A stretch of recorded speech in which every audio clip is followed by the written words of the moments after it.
Life begin at 30. Jadi hari ini aku bakal share beberapa hal yang aku berhenti lakukan dan mungkin aku mulai lakukan di usia aku yang ke-30. Mungkin aja ini bisa membantu kalian dan bisa memberikan pencerahan juga buat kalian yang masih muda-muda nih. Asik. Asik. Tapi sebelum aku share apa aja, buat kalian yang baru pertama kali mampir di channel ini, welcome, namaku Karissa. Kalau misalnya kalian belum subscribe, jangan lupa untuk subscribe, nyalain lonceng notification, dan kalian juga bisa follow aku di Instagram.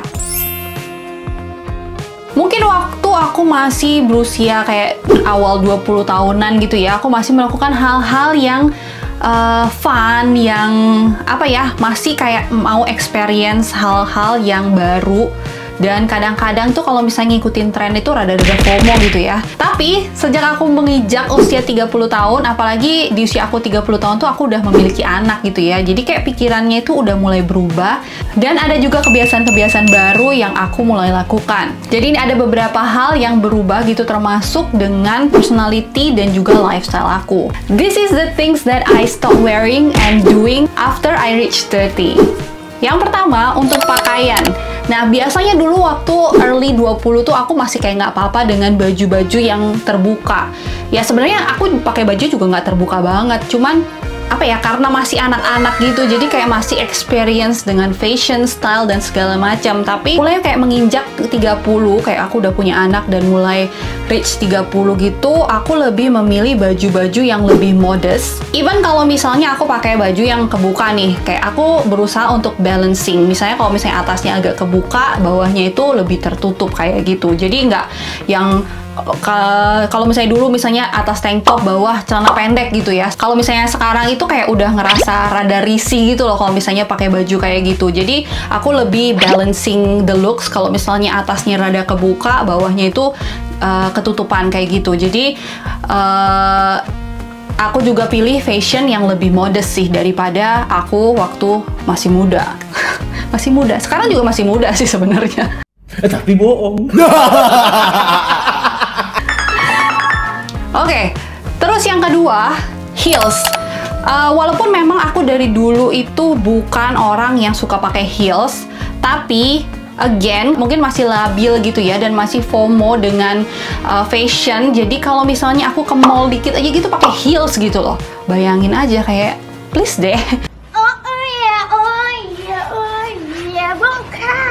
Ke mall aja pakai heels. Tapi kalau sekarang itu aku lebih memilih flats atau mules kayak gitu yang comfortable, karena aku juga ada anak, jadi aku perlu untuk lari-lari ngejar-ngejar anak dan bisa jalan dengan comfortable gitu. Jadi aku memilih untuk memakai sepatu yang lebih comfy ke aku. Ya, kecuali kalau misalnya ke kondangan kayak gitu, baru aku pilih pakai heels. Yang selanjutnya, aku lebih milih jeans yang model straight cut atau boyfriend jeans ketimbang yang skinny jeans. Kalau misalnya zaman dulu itu kayak memang dulu tuh kayak lagi musimnya banget pakai skinny jeans di mana-mana gitu kan. Nah, jadi apalagi dulu aku masih sebelum punya anak gitu masih pede-pede banget pakai skinny jeans. Tapi kayak semenjak sekarang itu aku lebih suka pakai yang model straight cut yang tidak menunjukkan terlalu lekak-lekuk tubuh gitu ya, dan nggak yang nempel-nempel di badan gitu loh, kayak rada risih aja kalau misalnya yang nempel-nempel di badan. Untuk style aku yang sekarang, aku lebih pilih jeans yang model straight cut atau yang boyfriend jeans kayak gini. Dan ini juga modelnya tuh lebih classy ya daripada yang skinny jeans. Masih dengan celana, sekarang aku juga lebih memilih model celana yang high waist atau medium to high waist, jadi nggak yang low rise banget, yang rada naik gitu, nutupin perut. Menurut aku itu juga lebih comfortable ke akunya juga. Dan apa ya, kalau misalnya yang low rise itu juga kayak bikin muffin top gitu loh. Jadi kalau misalnya kalian pakai yang itu, walaupun memang dulu itu memang musim banget ya, apalagi kayak di 90-an, sekarang juga kayak udah mulai masuk untuk yang model fashion trend yang low rise lagi. Tapi no, I'm not going back to low rise, karena menurut aku, ke akunya sendiri kayak nggak cocok gitu loh. Padahal dulu ya aku juga seneng-seneng banget sih pakai itu waktu aku masih kayak 20-an, tapi kayak sekarang itu udah nggak terlalu pede pakai yang terlalu low rise. Tapi sampai keselak. Tapi aku lebih pilih yang medium to high waist. Karena ini kayak nutupin perut juga. Dan karena emak-emak juga banyak stretch marknya. Jadi, ini juga sekaligus untuk menutupi stretch mark. Yang selanjutnya, hot pants. Aku udah kayak say goodbye to hot pants. Karena, apa ya, aku udah emak-emak gitu kayak udah nggak ngerasa pantas untuk pakai hot pants lagi. Jadi kalau misalnya aku pakai celana pendek pun, itu modelnya itu yang celana pendek kayak bermuda short gitu. Atau yang kayak, apa namanya, apa sih model short yang masih celana pendek tapi bukan yang hot pants banget gitu loh, yang bukan yang ketat banget tapi kayak masih lebar gitu loh, kayak masih lebar gitu, ngerti nggak maksudnya? Jadi tetap menutupi paha, nggak ketat gitu. Nanti ditunjukin aja fotonya ya biar nggak bingung. Pokoknya aku hot pants no, tapi yang short pants kayak gini atau yang bermuda itu baru yang oke. Terus selanjutnya flip-flop. Sendal flip-flop ini adalah sendal dulu itu aku kemana-mana pasti pakai flip-flop. Apalagi aku besar di Bali kan. Nah, jadi kemana-mana itu pasti pakai sendal jepit kayak gini.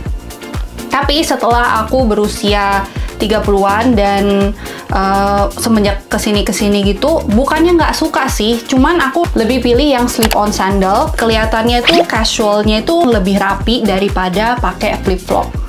Walaupun sekarang masih ada, cuman kayak aku jarang pakai banget. Padahal dulu aku kemana-mana 100% pakai sendal jepit. Nah, walaupun kayak kita tuh pakai baju casual biasa atau pakai baju rumahan gitu, tapi kalau misalnya kita pakai yang slip on itu kelihatannya tuh lebih rapi dan lebih presentable gitu. Next, dress sama rok yang terlalu ketat ini juga aku kayak udah jarang banget pakai. Even kalau misalnya untuk acara undangan gitu, aku lebih milih dress yang bentuknya tuh A-line daripada yang kayak fit ke badan gitu loh. Jadi memang aku kayak banyak shift style aku dari waktu aku masih kayak 20-an sampai sama setelah aku udah 30 gitu.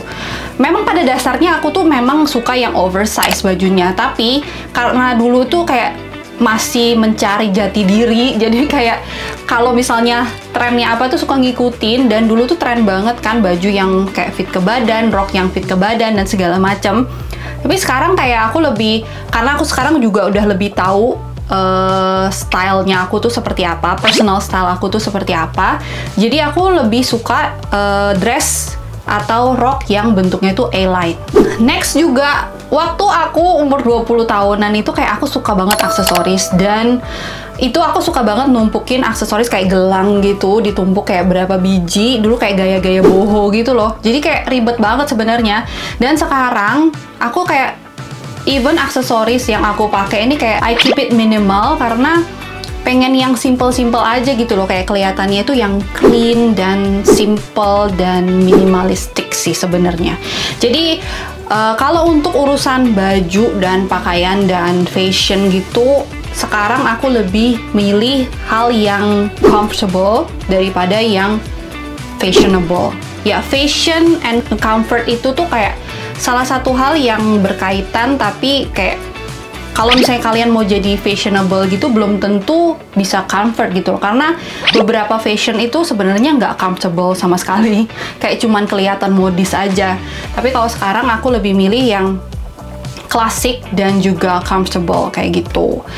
And ada hal yang kebiasaan-kebiasaan juga yang aku sekarang setelah aku udah mulai menginjak usia 30-an dan udah mulai berumur, kayak aku udah stop doing, yaitu begadang. Kalau misalnya untuk anak-anak muda mungkin begadang itu adalah sesuatu hal yang biasa ya, dan kayak senang-senang aja gitu loh kalau begadang gitu, kayak nonton drakor lah atau movie marathon atau pesta lah kemana, kayak ngumpul bareng ke teman-teman gitu. Kalau sekarang aku lebih milih, kalau misalnya aku punya waktu di malam hari gitu, mendingan aku tidur daripada aku begadang untuk nonton drakor misalnya. Jadi apa ya, walaupun memang kayak pengen banget gitu nonton drakor, tapi aku lebih milih ya mendingan gue tidur deh. Karena apa ya, udah tua gitu kayaknya kalau misalnya begadang ya kerasa banget loh, kayak di badan itu kerasa nggak enak banget kalau misalnya kurang tidur. Jadi aku lebih milih mendingan aku punya banyak tidur daripada aku nonton atau begadang kayak gitu. Walaupun ya masih kadang-kadang aku ngelakuin itu, cuman nggak sesering dulu. Dan kalau misalnya begadang pun kayak udah kerasa banget bedanya sama zaman dulu gitu. Dan lifestyle pun juga berubah sih sejak umur 30 tuh, kayak lebih concern ke kesehatan. Karena aku juga udah punya anak kan, nah, jadi aku juga memilih makanan-makanan yang opsi-opsi yang lebih sehat gitu. Kalau misalnya dulu mungkin sering banget beli junk food, makanan cepat saji dan segala macam, sekarang tuh kayak mulai lebih dikurang-kurangi dan lebih banyak makan sayuran dan makan makanan yang lebih sehat kayak gitu. Karena aku juga pengen menunjukkan contoh yang baik juga ke anak-anak kan. Nah, jadi kalau misalnya aku makannya itu yang sehat, anak-anak juga ngeliat dan bisa ngikutin gitu. Next, kalau misalnya kalian udah 30, mungkin kalian ngerasa ya kemana-mana itu bawa minyak-minyakan. Jadi dulu aku kayak suka bercandain nyokap gitu kan, bercandain mamaku kemana-mana tuh kayak bawa minyak kayu putih lah, apa kayak rempong banget gitu. Ternyata setelah aku jadi ibu dan setelah udah seumur kayak gini tuh aku baru sadar, iya ternyata ya best friend kita itu adalah minyak-minyakan loh. Kemana-mana tuh bawa minyak kayu putih, bawa essential oil, karena itu yang dapat membantu kita kalau misalnya kena angin dikit bisa masuk angin. Jadi kemana-mana itu pasti bawa essential oil, paling nggak minyak kayu putih lah gitu. Jadi itu adalah beberapa hal yang aku lakukan dan yang stop lakukan setelah aku berusia 30 tahun. Ya semoga ini bisa jadi pencerahan juga mungkin buat kalian, tapi sebenarnya nggak usah takut sih. Jadi setelah usia 30 itu biasanya kita lebih menemukan personal jati diri kita tuh seperti apa. Jadi udah nggak FOMO lagi ngikutin hal yang terlalu macam-macam, dan kita tuh kayak udah ngerti, lebih memahami diri kita dan kebutuhan kita itu seperti apa. Ya jadi pokoknya kita tuh biasanya lebih mencari suatu hal yang comfort dan kenyamanan gitu setelah usia 30. Ya nggak semuanya sih, tapi biasanya seperti itu. Oke, semoga video ini bisa bermanfaat kan? Tulis komen dan like juga ya, dan kalian juga bisa share ke teman-teman kalian. Tungguin video-video aku yang selanjutnya. Thank you so much for watching. I'll see you on my next video. Bye bye.